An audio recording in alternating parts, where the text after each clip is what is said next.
No se trata de mí, se trata del Señor, se trata de Jesús. Es el camino, es la verdad y es la verdad. Estamos siguiendo un camino de una ideología de hombres, tratando de ver la verdad. Los hombres tenemos la verdad, pero son verdades relativas. Pero la verdad absoluta le pertenece a Él, a Jesús. Él es la verdad. Es la vida. Si estamos aquí hoy, es porque Dios nos dio vida. Y no puede haber nada mejor que somos hijos de Dios. Todo lo demás queda en un segundo plano. No importa. Pero tenemos que ser conscientes que estamos en una batalla constante, en una guerra, en una lucha. Y muchas veces esa batalla, esa lucha, nos produce dolor, sufrimiento, confusión. Nos puede llevar a estar en situaciones y en asuntos que Dios no es lo que pensaba para nosotros. Y Dios me estaba mostrando un texto que conocemos un montón. Es allí en el capítulo 1 de Job, si me queréis seguir en la lectura, Job 1, en el versículo 8, se describe, en estos primeros versículos, se describe un pasaje, bueno, increíble para nosotros. Cómo poder imaginarnos que en los cielos ocurren esas cosas, que indicaciones a sus ángeles, pero también a los ángeles. Y ahí está Satanás ante Dios, pidiéndole explicaciones. Satanás, a la pregunta de Dios, ¿por dónde andabas? ¿Qué hacías? Satanás responde que venía de la tierra y andar por ella. Parece que había esta presunción en la declaración de Satanás, como decir, bueno, hago lo que quiero en la tierra, me pertenece. Vengo de andar por la tierra, merodear por ella. Allí no tengo posesión, allí soy el dueño. Pero Dios tenía hombres como Job. Y es muy curiosa, nosotros conocemos la historia, pero en ese momento Job no sabía lo que en los cielos estaba ocurriendo. Estaba viviendo su vida. Y era una vida buena. Él lo tenía todo. Tenía hijos, una familia numerosa, tenía sirvientes, su negocio, su empresa prosperaba. Tenía muchas propiedades. Cuando lees ahí en los primeros versículos lo que él tenía, 7.000 ovejas, 3.000 camellos, 500 yuntas de bueyes, 500 asnas, muchísimos. Y era aquel varón más grande que todos los orientales. Era un próspero. Pero donde el ojo humano no podía alcanzar a ver, se estaba realizando una conversación que sin duda cambiaría la vida de Job para siempre. Él no tenía ni idea de qué es lo que se estaba hablando. Para él era un día más, un día corriente. Me imagino que se levantó por la mañana como cualquier día. Estaba satisfecho de ver todo lo que tenía. Además era un hombre. Ahí la Biblia declara que era un varón justo, era un varón íntegro. Todo iba bien. Pero Dios le plantea una cuestión a Satanás. Versículo 8. Y Jehová dijo a Satanás, ¿no has considerado a mi siervo Job, que no hay otro como él en la tierra, varón perfecto y recto, temeroso de Dios y apartado del mal? ¿No has considerado a mi siervo Job? Y así se titula esta predicación, cuando Satanás te considera. Y sin duda que Satanás había considerado a Job, porque lo que dice a continuación demuestra que Satanás sabía muy bien quién era Job. Satanás conoce a sus enemigos, te conoce a ti, nos conoce a cada uno de nosotros. Su respuesta, ¿acaso teme Job a Dios en balde? ¿No le has cercado alrededor de él y a su casa todo lo que tiene, grandes enseñanzas. Satanás te conoce y te considera, pero Dios te cerca. Ha levantado protección alrededor de ti. Solo que en este caso esa protección iba a caer, porque Dios tenía propósitos. Claro que y te honra. ¿Acaso lo hace en balde? Todo le va bien. No tiene problemas. Es próspero. Tiene salud, él y su casa. ¿Cómo no te va a dar gracias? Versículo 11. Pero extiende ahora tu mano y toca todo lo que tiene, y verás si no blasfema contra ti en tu misma presencia. Satanás estaba considerando cómo actuar. Estaba considerando a Job. Él tenía su estrategia. Cuando Dios le dice, puedes tocarle, y le pone las condiciones, yo me imagino desde nuestra perspectiva humana, claro, me imagino una sonrisa en la cara de Satanás. Ahora vamos a ver la integridad de Job. Ahora vamos a ver cuánto resiste este hombre tan fiel. Él ya tenía sus planes en la cabeza. Él ya tenía todo previsto. Y no se despistó ni un momento, se puso por trabajo ya. Y todo lo que ocurre a continuación, sin duda Job ha imaginado que ocurriría, pero ocurrió. Porque Dios, escúchame bien, porque Dios amaba a Job. Pero yo quiero que pongas la atención en lo que hemos visto en el versículo 11. Déjame que lo toque y verás si no blasfema contra ti en tu misma presencia. El objetivo de Satanás no es que sufras en la carne. Provocar todo ese sufrimiento que trajo a Job tenía una intención. Buscaba una cosa, era un propósito. Y su propósito era que Job terminase blasfemando contra el nombre de Dios en su propia cara. Ese sería el triunfo de Satanás. El triunfo de Satanás no es que Job pierda todo lo que tiene, enferme y se levante por las mañanas diciendo maldito el día en que nací. Ese no es el triunfo que Satanás busca. Satanás busca que Job renegase de su fe. Que Job confesase Dios no existe y blasfemase en su cara. Eso es lo que Satanás buscaba. Y para conseguir eso, Satanás hará cualquier cosa. A algunos, como a Job, les provocará esta pérdida. A otros, puede ser que lo haga al revés. Les bendiga con grandes riquezas. Porque Satanás se disfraza como ángel de luz. Él trata de engañarnos. Si no nos engaña, contra nosotros. Y el engaño es muy sutil y él va a hacerlo por los medios. En la Escritura tú vas a ver cómo Satanás consideró muchos hombres y mujeres. Vas a ver cómo consideró a David. Satanás conocía a David.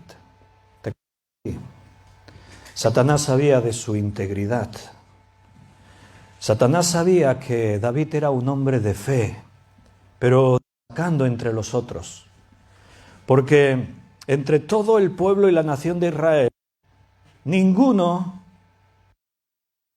que David tuvo para aquel día enfrentar a aquel gigante al que todos temían. Vienes a mí con espada y con lanza y yo vengo a ti en el nombre de Jehová de los ejércitos. Ante un gigante, no era un soldado, ni sabía manejar una espada. Lo intentó cuando Saúl le dio su armadura y su espada y no pudo. No se manejaba con aquello, no tenía habilidad. Tenía lo que él sabía, una honda con unas pocas piedras. Tenía una fe increíble. Pero no solo eso, tenía un corazón conforme al de Dios. Porque era capaz de ver las cosas de Dios donde otros no las veían.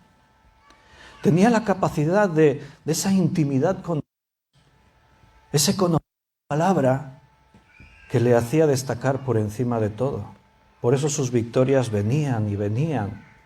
Por eso se convierte de pronto en el favorito del rey. Y Satanás, ¿qué crees? Toda la vida acechó a David, toda la vida. Estuvo constantemente vigilándolo, observándole. Se apuntaba a sus puntos en los que parecía que flaqueaba su debilidad. Dice allí en primera de Pedro 5:8 que Satanás como un león rugiente anda alrededor nuestro mirando a quién devorar. Considerando. ¿Has considerado a mis hijos? Sí, lo he considerado. Y a David lo consideró.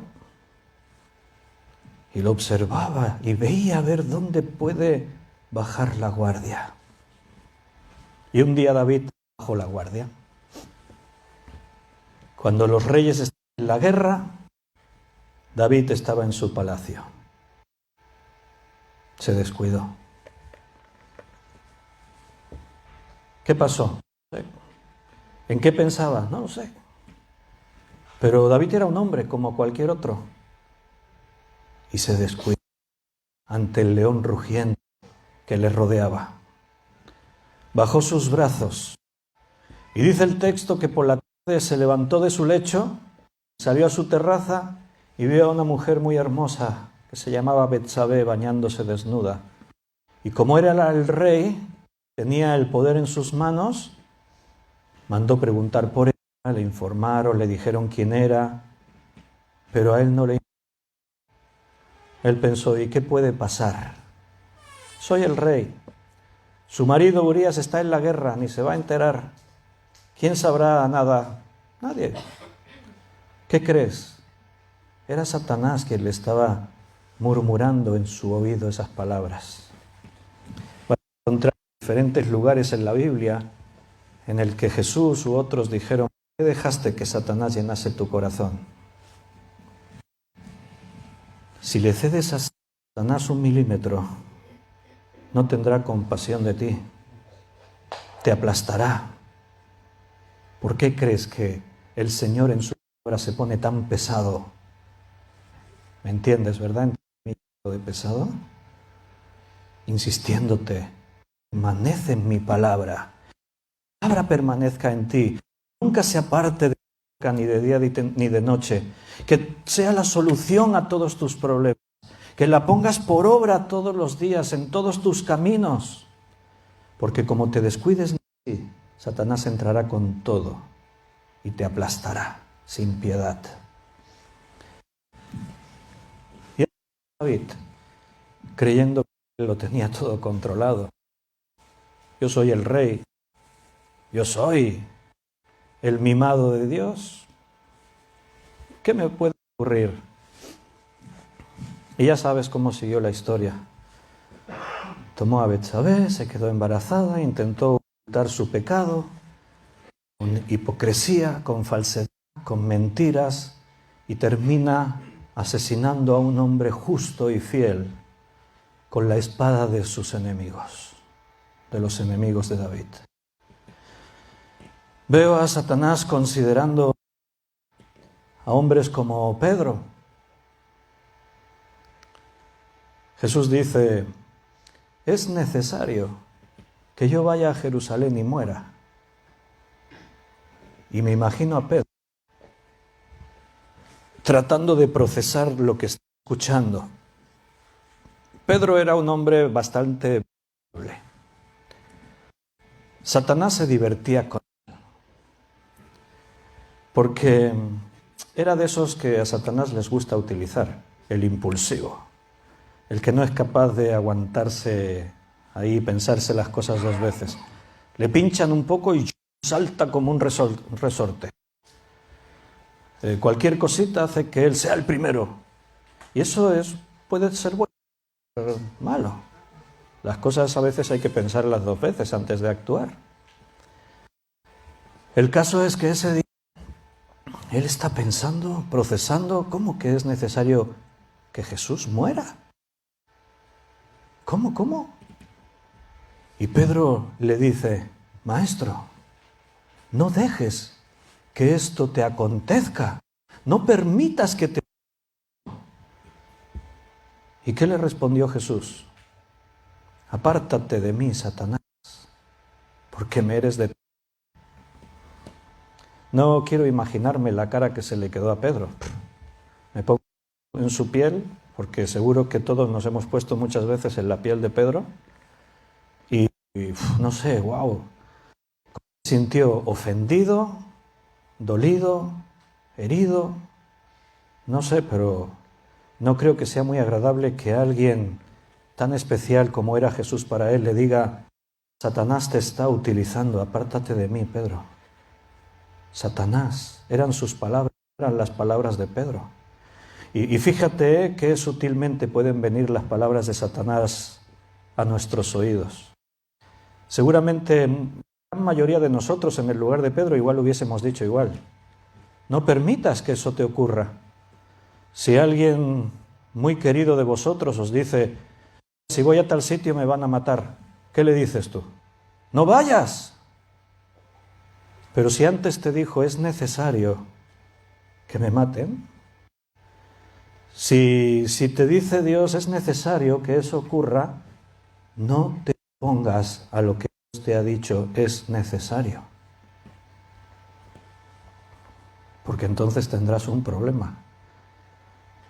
No temas al que puede destruir tu cuerpo. Teme al que puede arrojar tu espíritu al lago de fuego eterno. Me imagino a Satanás considerando a Judas. Me imagino a Satanás considerando a Saúl, el primer rey, hemos hablado antes de David. Y precisamente el viernes estaba estudiando la epístola a los Hebreos y salió este tema otra vez porque allí en Hebreos, la lección que nos tocaba este viernes, hablaba de la justa retribución que merecieron todos aquellos que fueron rebeldes al Dios en el desierto. Cuando ellos salen de Egipto, Éxodo da una cifra de cuántas personas. Menciona a los hombres. Por un modismo hebraico no se contaban mujeres y niños en el censo, pero los hombres estaban contados. Y la cifra era, ¿alguien del seminario se acuerda? 603.550, dice Luis. ¿Será?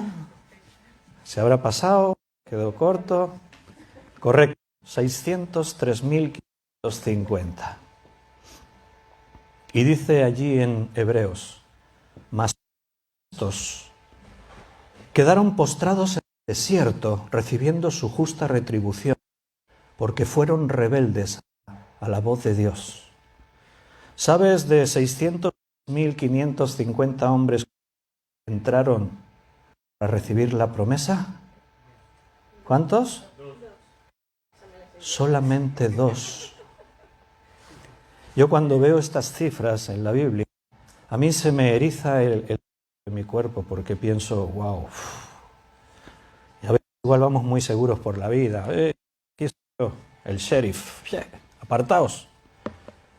Soy la superestrella del momento. Aparta que llego. Que mi luz brille. Todo esto me hace estar muy alerta.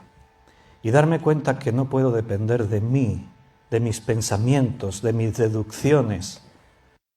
Que si no estoy, como Jesús dijo, si permanecéis en mí, mi palabra permanece en vosotros. Entonces, me doy cuenta que a veces somos demasiado ligeros a la hora de deducir dónde estamos, lo que hacemos, si estoy en el camino, si no estoy. Lo que se me ocurre es lo que me vale. No seáis sabios en vuestra propia opinión, porque la cifra es increíble. Porque ahí no están contados las mujeres y los niños.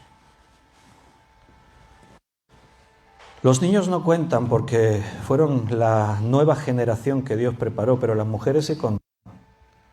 O sea que estamos hablando de 1 millón y pico, 1,5 millones, quizás más de personas, que de todas ellas solamente dos personas, Josué y Caleb, nadie más, entró a recibir la promesa. Los demás, dice en Hebreos, perecieron en el desierto recibiendo el justo pago a su actitud, a su rebelión, a lo que ellos estuvieron haciendo. Me imagino a Satanás considerando a Lutero, me imagino a Satanás considerando a tantos hombres y mujeres que hasta este día nos convertimos en sus enemigos por haber escogido seguir a Jesús, por haber decidido negarnos a nosotros mismos, poner las cosas de Dios en primer lugar, la iglesia de Cristo en primer lugar porque es su esposa y es lo que Él edifica.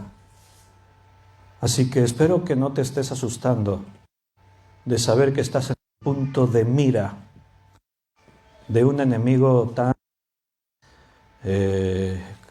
muchos calificativos, cruel, poderoso, como es Satanás. Estamos en el punto de mira. Pero no te olvides, como hemos leído aquí al principio en Job, que Satanás no puede tocar ni un cabello de tu cabeza si Dios no derrumba, no quita la cerca que Él ha puesto alrededor de ti. Y la pregunta aquí sería, ¿no? ¿Y por qué Dios va a quitar la cerca? ¿Por qué Dios quitaría su mano para que me esté protegiendo? Mira, ahí tienen que ver dos cosas. Pues, tiene que ver, evidentemente, la voluntad de Dios. Pero por otro lado tienes que ver tú. O sea, de memoria primera de Pedro 5:8. Vamos a ir porque vamos a conocer el contexto de esos versículos donde aparece Pedro 5:8. Sed sobrios y velad, que vuestro adversario el diablo como gente anda alrededor buscando a quien devorar. Que el diablo te devore o no tiene que ver de dos cosas. ¿Devorar qué quiere decir aquí? Bueno, pues eso, lo que le pasó a David, lo que le pasó a Saúl, lo que le pasó a Pedro mismo.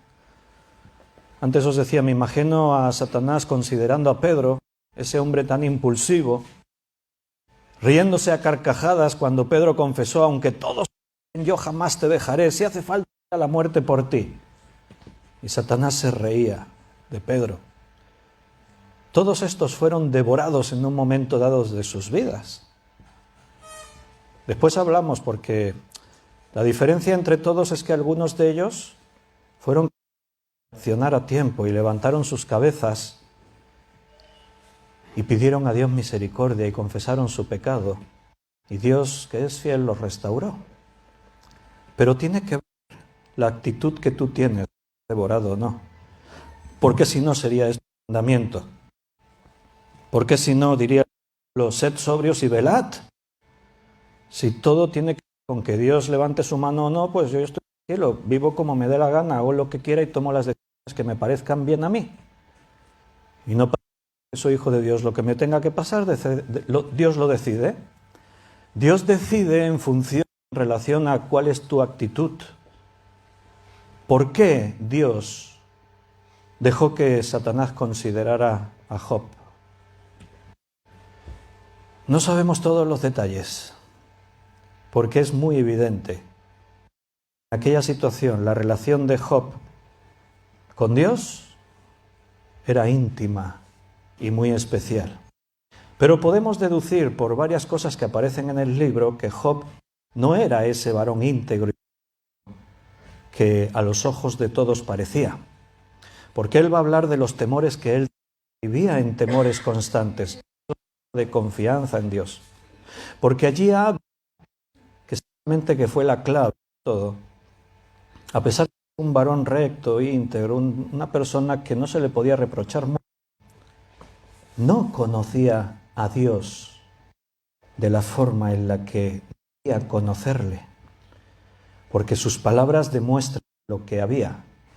Job, antes de oídas te conocía, pero ahora mis ojos te ven. Y ahora comprendo por qué Dios permitió todo aquello. Porque Job no conocía a Dios. De ahí se deduce que no era ni salvo. Sus obras no podían salvar, a pesar de que era íntegro, era intachable. Era un religioso. Pero si tú conoces a Dios solo de oídas, estás perdido. Necesitas verlo. Necesitas entrar en intimidad. Usando palabras de Hebreos otra vez y del pueblo, no todos entraron al reposo de Dios en la promesa. Todos aquellos se quedaron en el desierto, solamente 2. Y la nueva generación que creció entraron al reposo. Job entró al reposo. Dios, antes de oídas te conocía, ahora mis ojos te ven. Fue necesario que pasase todo aquello para poder realmente conocer a Dios. ¿Cómo podría devorarte Satanás? Pedro tiene en su mente las notas que él experimentó. Esto lo escribió Pedro. Versículo 8. Vuestro adversario el diablo anda alrededor vuestro mirando a quién devorar. Pablo sabía de qué hablaba. Él lo había vivido en carnes, lo había experimentado. No está hablando de me contó, no, él sabía. Y yo me imagino que escribiendo estas palabras, a la memoria de Pablo venían esos momentos en los que él se creía el más fuerte. Aunque todos te dejen, yo iré a la muerte por ti. Y me imagino cómo Pedro recuerda estar allí en aquel fuego, con aquellas mujeres, aquellos hombres. Jesús ha sido entrado en aquel lugar para ser interrogado. No tiene miedo. Se ha hecho el valiente, está allí. Y es de admirar porque llegó ahí tan lejos. Ahí está. Pero él sabe la realidad y sabe que las piernas le tiemblan. Que tiene un nudo en el estómago, que no sabe qué hacer. ¿Qué puede hacer? Le prometió a Jesús que no le abandonaría y ahora se siente impotente. ¿Qué puedo hacer? Y está ahí con los demás, sin atreverse a levantar de aquel fuego. Y Satanás está alrededor suyo, como un león rugiente. Satanás ha olido la sangre. Y ahora Pedro es vulnerable. Y Satanás tiene muchas herramientas. Y de pronto, ¿qué es la herramienta de Satanás? Y la mujer mira a Pedro y dice, oye ¿tú no eres uno de los seguidores de Jesús? Yo creo que lo que dijo, el tono de voz, la tensión que había en el aire, todo eso estaba muy calculado por Satanás. Los espacios en silencio, entre la pregunta, ¿eres tú? No, yo no soy. Te confundes, mujer, ¿qué me hablas?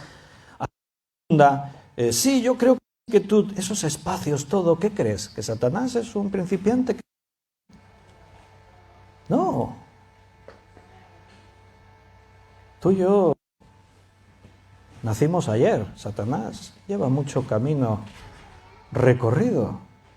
La Biblia dice que es astuto. Más nadie.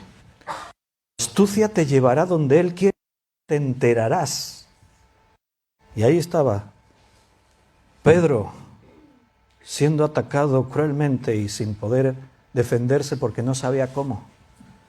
Y al final maldiciendo y quejándose, yo no conozco a ese hombre de nada, no sé de quién me hablas. El gallo canta. Y Pedro se da cuenta de su fracaso. Cuando fuera, lo único que pudo hacer fue llorar amargamente.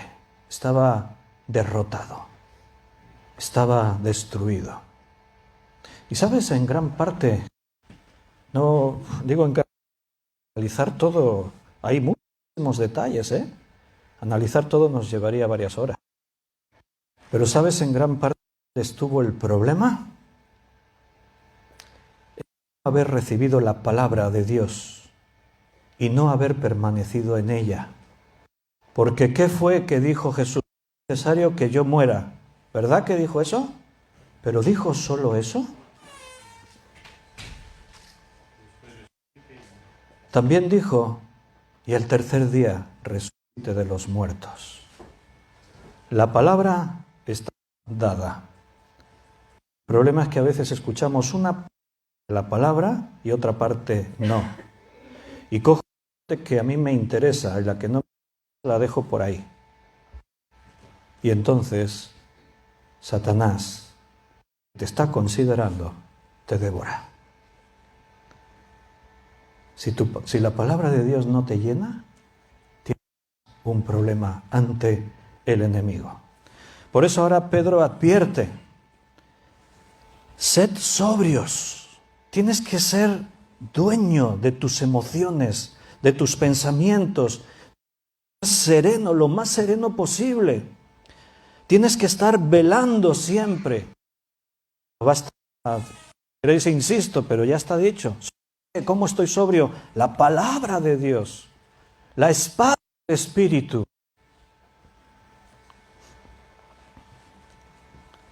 Fíjate que en el contexto se nos dan más instrucciones o herramientas para estar resistiendo al diablo.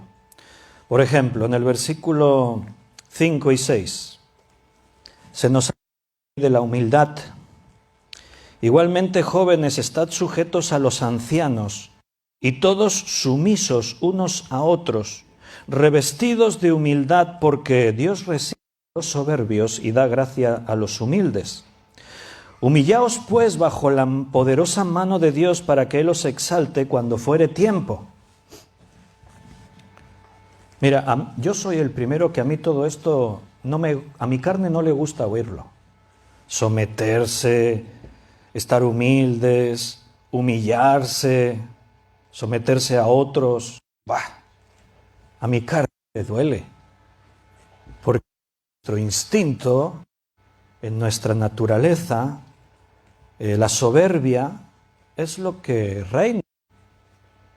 ¿Cómo que me someta a los ancianos? ¿Cómo que me humille? La teórica a veces la tenemos bien aprendida, amén, amén, sí, pero en la práctica es otro tema. Eso de humillarse, eso de... Pero también Pedro nos exhorta sobre la ley de la serenidad, versículo 7. Echad toda vuestra ansiedad sobre Él, porque tiene cuidado de vosotros. Pedro sabía muy bien de qué hablaba.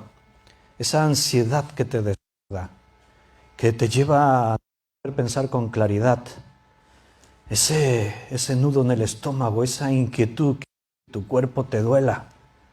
Ese no dormir bien por las noches dándole vueltas a la situación y qué hago y qué no hago y la preocupación. La falta de seguridad de saber que estoy en la plena, en el centro de la voluntad de Dios. Bueno, tu ansiedad sobre el Señor.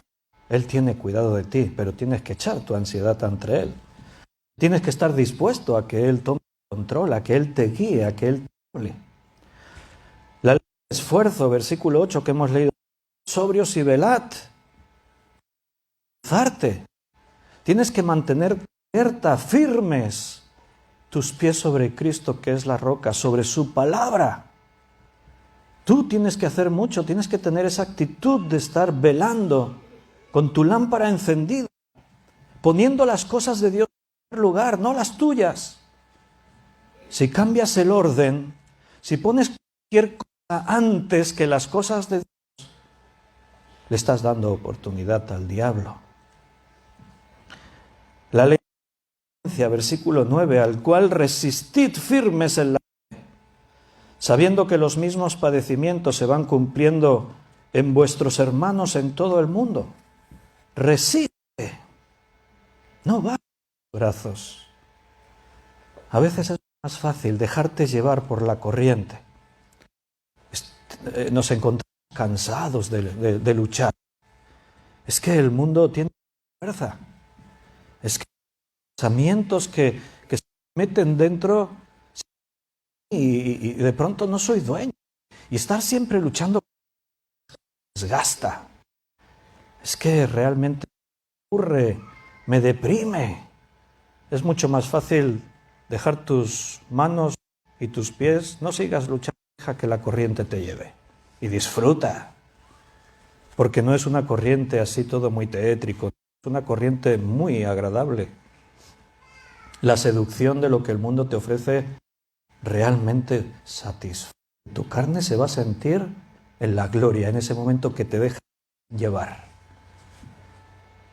Te dejaste llevar y dijiste, ay, ahora tengo paz, qué bien que estoy. Bueno, tú sabrás. No olvidemos que muchos considerados por Satanás quedaron en el camino. Pedro no fue uno de ellos. Supo retomar donde se había quedado y volvió a luchar. Aprendió a traer su ansiedad sobre el Señor. Pronto él supo humillarse y con lágrimas decir, Señor, tú sabes todo, ¿qué te voy a contar? ¿Quién soy? Sabes que te amo. Otros como David supieron rectificar. Y cuando Natán vino y le dijo, tú eres este hombre, David se humilló, cayó sobre su rostro. El rey se tiró al suelo y lo único que salió por su boca fue, Señor, he pecado contra ti, perdóname. Pero otros quedaron en el camino. A Saúl, cuando Samuel vino y le dijo, has actuado locamente, porque has puesto tu idea antes que la... Porque Dios te dijo, hazlo así, y tú lo has hecho a tu manera, y Dios te ha quitado tu reino y se ha apartado de ti, ha quitado su Santo Espíritu de ti. ¿Y qué hizo Saúl? No hizo como David, he pecado, perdóname, no. Empezó a intentar justificarse. No, pero es que los animales que le hemos preservado la vida eran para ofrecerlos en sacrificio a tu Dios. Fue el pueblo en la ocasión. Es que el pueblo se aceptaba. ¿Pero qué he hecho? Lo que he hecho ha sido adorar a Dios. Montó un culto de alabanza. He adorado a Dios. He ofrecido sacrificios a Dios. Y Samuel diciéndole, pero es que así no se hace. Dios te dijo, sí, pero es que. Tenía un montón de excusas. Samuel quedó en el camino porque no fue capaz de humillarse ante su Dios y decirle, Señor, he pecado. Parece increíble, no lo que hizo Saúl, eso es normal, lo que hizo David, porque era el rey. Y Natán no venía con todas ante el rey. ¿Cómo reaccionará? No sé. Igual de vivo. ¿Cómo me voy a atrever yo a decirle al rey, tú eres este tipo tan rastrero que hizo esto? Pero la reacción de David es increíble. Escucha estas palabras, ni un pero. No hay ni un, bueno, sí, es que... No, cayó sobre su rostro y las palabras que salieron de su boca fueron, he pecado contra ti, Señor, perdóname. La Biblia nos advierte en todas partes. Jesús nunca nos engañó. No dijo que esto iba a ser fácil. En Lucas capítulo 22, versículo 31 al 34, en Lucas 22, 31 al 34, Jesús dijo, previo a esa escena en la que Pedro iba a ser por Satanás, Jesús le advirtió, Jesús te está advirtiendo hoy a ti. Simón, Simón, he aquí Satanás os ha pedido para zarandearos como a trigo. Pero yo he rogado por ti que tu fe no falte, y tú una vez vuelto confirma a tus hermanos. Él le dijo, Señor, estoy dispuesto a ir contigo, no solo a la cárcel, sino también a la muerte. Jesús le dijo, Pedro, te digo que el gallo no cantará hoy antes de que tú le niegues 3 veces que me conoces. Muy interesante las palabras de Jesús, a considerar, a meditar, Satanás me ha pedido para zarandearos como a trigo. ¿Qué hay en la mente de Pedro cuando escucha estas palabras? Cuando el trigo se recogía, había que separar el trigo de la hoja. Y para ello, el trigo se zarandeaba. Y no era un zarandeo así, como a veces nos podemos imaginar, el viento zarandeando al trigo. No era ese zarandeo al que Jesús se refería. Esto es un lenguaje, un modismo de la época que todos entendían perfectamente. En la era, el trigo era zarandeado bruscamente porque había que separar el grano de la paja. La paja tenía que ser aventada, hay que quitar todo eso. Pero hay que separar el grano de la espiga, que se separe de la paja. Entonces, el proceso de zarandeo era toda una labor. Al grano le daba igual, porque a los granos no les importan sentimientos ni sufren. Pero si tú te puedes imaginar ser un grano, eso no era una visión agradable. Satanás me ha pedido para zarandearos como a trigo.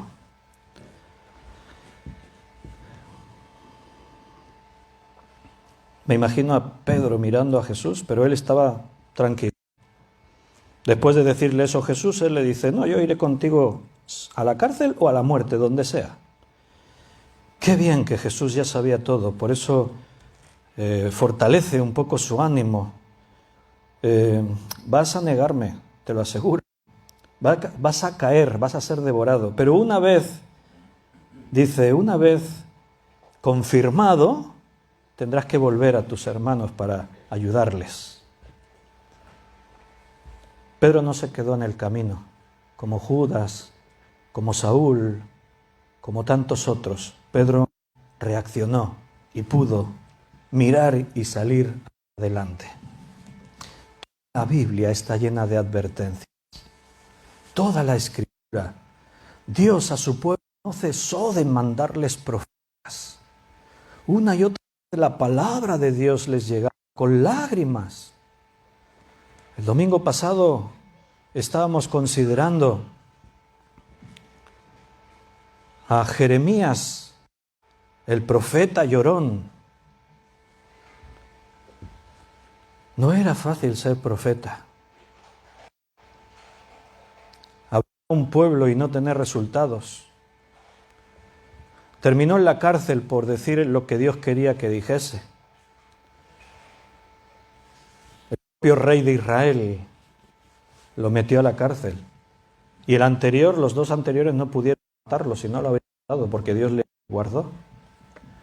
23 años, dice allí en el capítulo 25 de Jeremías. 23 años estuvo Jeremías anunciando la palabra de Dios al pueblo, diciéndoles arrepentíos, volveos de vuestros malos caminos, poned las cosas de Dios en lugar en vuestras vidas. ¿Y qué hizo el pueblo? Dice allí, y nadie escuchó. 23 años predicando y ni un convertido, ni un fruto. 0 likes en Facebook, 0 seguidores. Tenía su perfil en las redes sociales, no le seguía nadie a Jeremías. ¡Wow! Y a pesar de eso, seguía predicando. Este tipo estaba loco. Nosotros tenemos nuestros proyectos, nuestros planes, nuestras perspectivas, y como nos fallen un poquito ya, esto no es lo que yo esperaba, cambiamos. Pero la fidelidad se demuestra en la obediencia.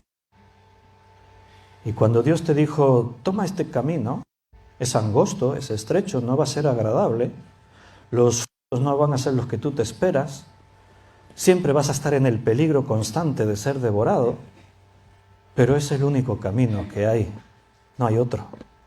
Señor, pero es que este que hay al lado, va al lado del otro, va paralelo, y es mejor. No, ese no sirve, no vale. Solo puedes seguirme por aquí. Y Jeremías escogió seguirle por allí. Me quito el sombrero ante alguien como Jeremías. Yo no creo que fuese capaz. 3 años predicando y que ni uno solo estuviese. Llevamos más de 1 año dando un estudio bíblico todos los días en Facebook. Cuando yo meditaba esto el domingo pasado me lo imaginé por un momento. ¿Te imaginas, Víctor, conectarte cada día y ver ahí arriba donde aparecen los iconos y no ver ni un icono? ¿Saber que estás hablando a la pantalla? ¿Que nadie está escuchando? Porque eso le pasó a Jeremías. 23 años predicando y nadie oyó. Nadie escuchó. Lo hago 3 días, te soy sincero, lo hago 3 días y plego. Porque ¿para qué voy a hablar si nadie escucha? Porque hay que hablar, hermano. Porque la palabra de Dios se tiene que predicar para que nadie diga, es que a mí no me dijo nadie, es que el pastor nunca me advirtió, es que por más de 3 años no he cesado de día y de noche de predicaros todo el consejo de Dios. No solo la parte bonita, agradable, la que a vosotros os hubiese gustado escuchar, no, todo el consejo de Dios. Por más años, de día y de noche. Y a pesar de eso, Pablo dice, insistiéndoles, que perseveren en la palabra, les dice, porque yo sé que en mi partida entrarán lobos rapaces, aún de entre vosotros mismos se levantarán lobos rapaces, que intentarán destruir el rebaño. Satanás, alrededor de creyentes buscando a quien devorar. Esta no es una predicación para dar, es una predicación para que te veas donde tienes que estar. Porque si estás en Cristo, Satanás no te puede tocar ni un cabello. Pero si te sales de Cristo, ¡pum!, vas a recibir por todas partes. Eso es amor. Advertirte, no te salgas de aquí. No te apartes de mi lado. Deja que yo te proteja. Porque eres libre, ¿eh? No te olvides. Estás aquí hoy es porque escogiste voluntariamente estar. Pero tú eres libre de estar donde quieras.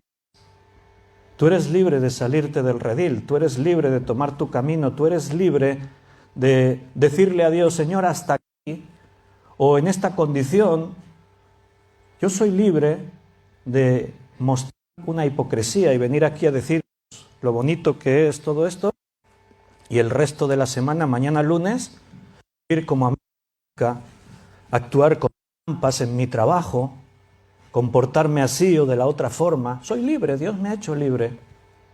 Pero Dios, como me ama, no cesará de buscarme, de insistirme y de azotarme, porque Dios azota a todo aquel que tiene por hijo, para que mis ojos y me dé cuenta de dónde va y está el Señor. Hay 2 clases de personas: los que fueron devorados y se quedaron en el camino, y los que la obra de Satanás sirvió para hacerse más fuertes y para entrar en el reposo. Permaneced en mí, mi palabra permanezca en vosotros. Hay una simiente real contra la que Satanás no puede hacer nada. Y es lo que Dios ha hecho en tu vida. Por eso Pablo dice en Romanos 8 que nada nos podrá separar del amor que es en Cristo Jesús. Nada. Satanás es poderoso, es un león rugiente, sí, claro. Pero más poderoso es el que está en ti que el que está en el mundo. La cuestión es, ¿realmente tienes a Cristo en tu vida? Vaya pregunta que acaba de hacer. No, eso lo habrá preguntado para los que escuchen por internet, porque los que estamos aquí todos somos creyentes. Si tú estás seguro de eso, es perfecto. Pero que tu seguridad no sea como la de Pedro en tus fuerzas. Que estés seguro sobre la palabra de Dios. Porque esta es la verdad absoluta.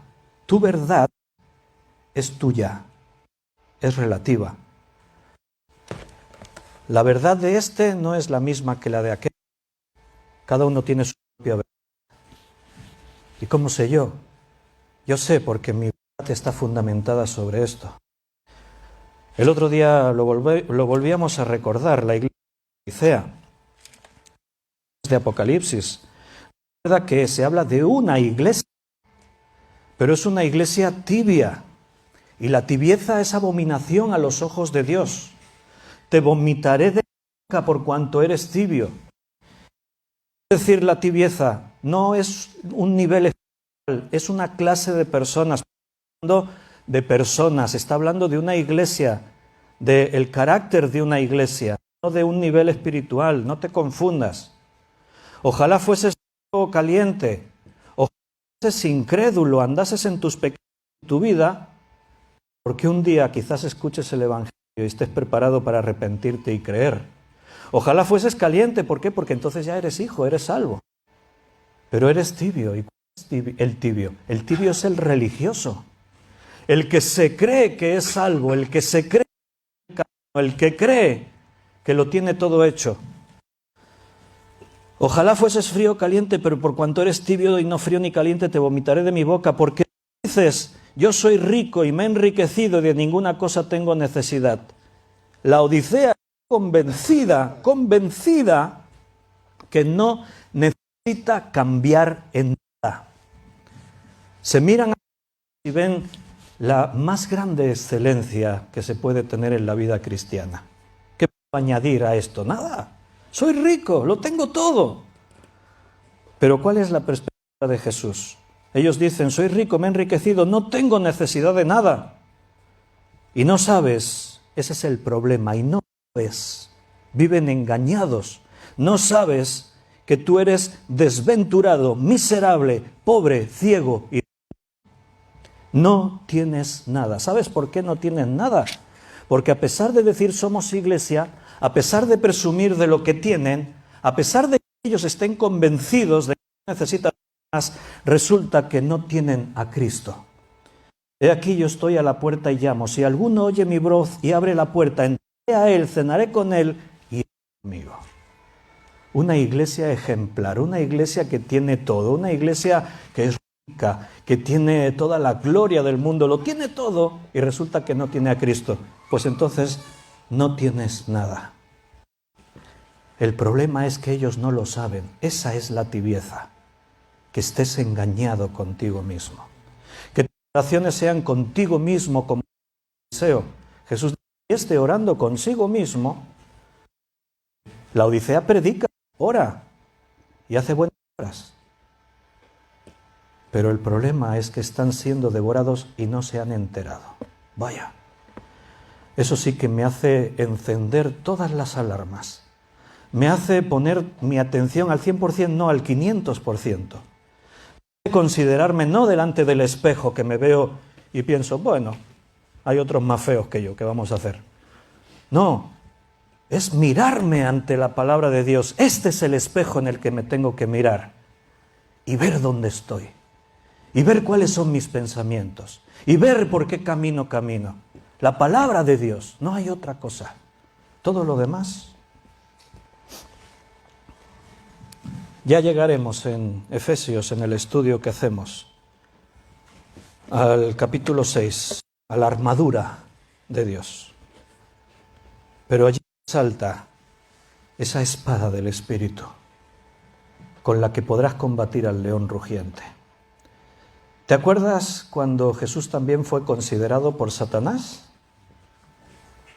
Nosotros solamente sabemos alguna escena, pero fue toda la vida de Jesús la que fue considerado por Satanás. Los 33 años y medio que Jesús vivió fueron la oportunidad de Satanás para vencer a Dios. Y te aseguro que se entregó 100% en esa causa, te lo aseguro. Pero nosotros tenemos la descripción de algún momento para que sepamos. Y allí en el desierto, Satanás, con toda su sutileza, no vino allí a decirle, Jesús, ponte a adorar a Baal. No, hombre, evidentemente. No, tienes hambre. Eres el Hijo de Dios. Tienes poder. ¿Por qué pasar más hambre? Ahí están esas piedras. Solo tienes que decir que se conviertan en pan. Y tendrás el pan más calentito, crujiente y sabroso que jamás hayas probado. Era malo que después de 40 días Jesús le dijese a las piedras, bueno, sí. ¿Quién llevó a Jesús al desierto? El Espíritu Santo. ¿Quién estaba velando por lo tanto de Jesús? Dios. Cuando terminó la tentación, Dios envió a sus ángeles para que le sirviesen. Convertir piedras en pan era su cura a esa tentación tan sutil que Satanás te trae. Pero a lo que iba, ¿cómo se defendió Jesús en las 3 tentaciones? Citando la palabra de Dios. Él permanecía en su palabra. Escrito está, no solo de pan vive el hombre, sino de toda palabra que sale de la boca de Dios. Y en todas las tentaciones Jesús se defendió así. Cuando Jesús se enfrentaba a fariseos, cuando Jesús se enfrentaba a los peligros, cuando se enfrentaba a la incredulidad de sus discípulos, cuando se enfrentó a su propia lucha, lo que le llevó a la victoria no fue su mente de hombre, ni siquiera esa parte divina. La palabra de Dios siempre estuvo en su boca.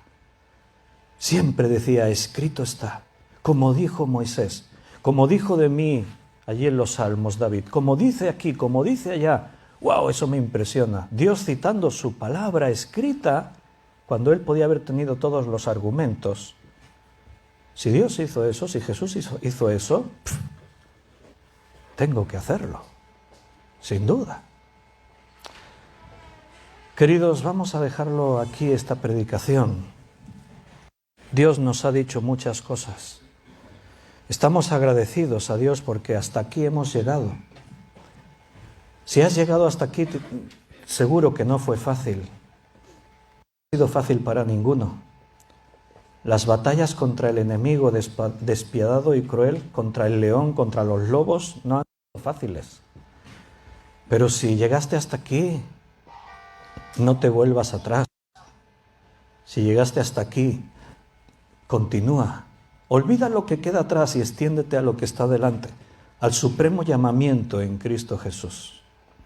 Voy a hacer una oración y nos despediremos con una alabanza. Señor, muchas gracias por tus cuidados, tu paciencia. Gracias por la fortaleza que nos das, por estar siempre en nuestras vidas, siempre con nosotros, siempre hablándonos. Gracias, Señor, porque tú no desmayas. Tú siempre ves que hay esperanza en cada uno. Y si estamos aquí es porque nos trajiste. Que no nos quedemos en el camino.